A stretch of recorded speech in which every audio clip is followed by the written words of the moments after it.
So today's chapter really is a little bit personal.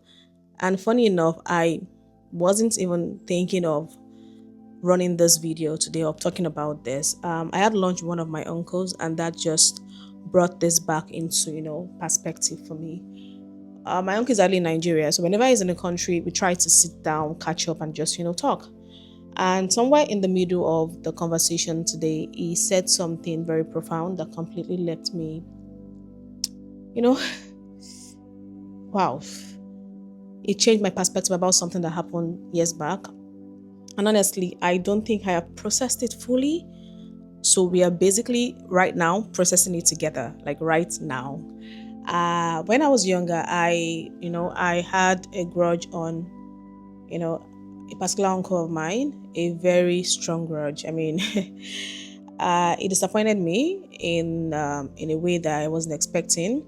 Growing up, I was used to a certain kind of life. I was exposed to a bit of luxury from my dad. We are middle class here, but my dad was someone that would provide before you even ask, before you even think. He would provide. I mean, he was living in London then, so he was only sending things home. If my phone, before my phone even gets old, there was another one waiting.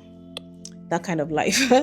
I mean, that was what I knew, right? And then my dad, became sick and he came back to Nigeria. Life changed drastically at that point. Things became really different.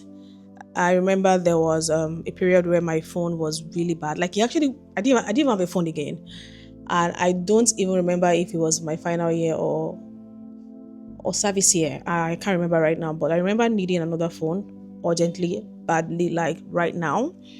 And for the first time in my life, I reached out to my uncle. Yes, I did. And, I'd never reached out to him for anything before. So in my head, I just felt that maybe call it entitlement. I was young, so I didn't know better. I just felt that, yeah, this is a little thing. He can do it. I explained my situation to him. Immediately, he said, oh, don't worry. I will get you a phone. And add it to my December, Christmas shopping and all of that. I was excited. I was elated, guys. I told everybody that could just hear me. I remember saying that, oh, my uncle is bringing me a Samsung phone. My uncle is getting me a phone. I was happy. Like, I was a young girl. Like, I was probably 19 then or so. And, I remember I called him during Christmas to remind him, and he sent me a picture of the phone he got for me. The picture. This is the one I got for you. And, at that point, all that mattered to me was that I had a phone. I just knew that it had shown me a picture, so of course my phone was coming. So yeah. Well, then nothing. No phone, no explanation, no conversation, no nothing, no closure. Just went quiet. I don't even think he knows how much that affected me then. I remember crying a lot. I cried to my mom, and I remember telling my mom that, and I told myself this, right, that day, that I said, I will never build my life in a way where I will need anyone and I will depend on anyone. I will never. I don't ever want to, be in a position where I'm at anybody's mercy and where I need to depend on someone to keep their promise. Oh, Jesus. And if I'm being honest with myself, I think I've lived a huge part of my 20s from that decision. I work hard. Forget it. I'm a hard worker. I skill up. I make sure that I'm employable. I don't like asking people for help. I would never. I would rather not. Even when I'm struggling, even if I struggle, my first instinct is always, go to God, figure it out. If God raised a man, that's God raising a man. But I will not ask.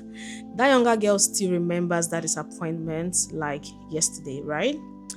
Now, fast forward to my conversation with my other uncle today. We're having lunch, and somehow we started talking about family generosity, people, this old black tax, helping family, giving back to the family. Then he said something that completely caught me off guard, right? He said, Lola, not everyone who likes being needed is actually generous.